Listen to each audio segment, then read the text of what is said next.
Okay. Recording.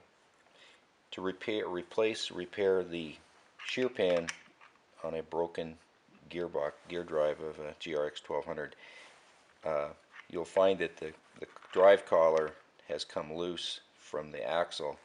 First, we need to use a punch or fashion a punch out of a small Allen wrench to clean out the debris from both sides of the collar and the axle. Once that's accomplished, fit the drive collar back over the hole and use your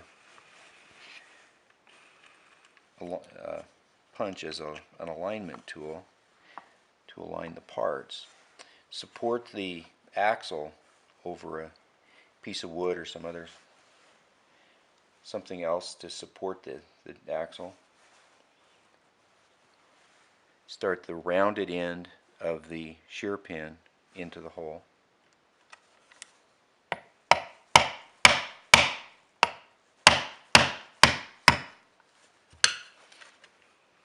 Making sure that you're still lined up.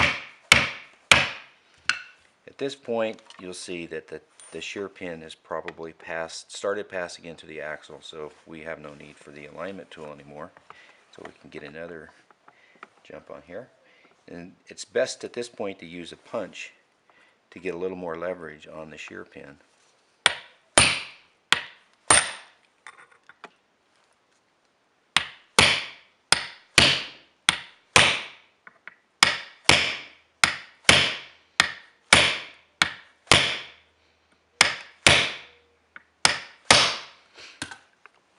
And that completes the process.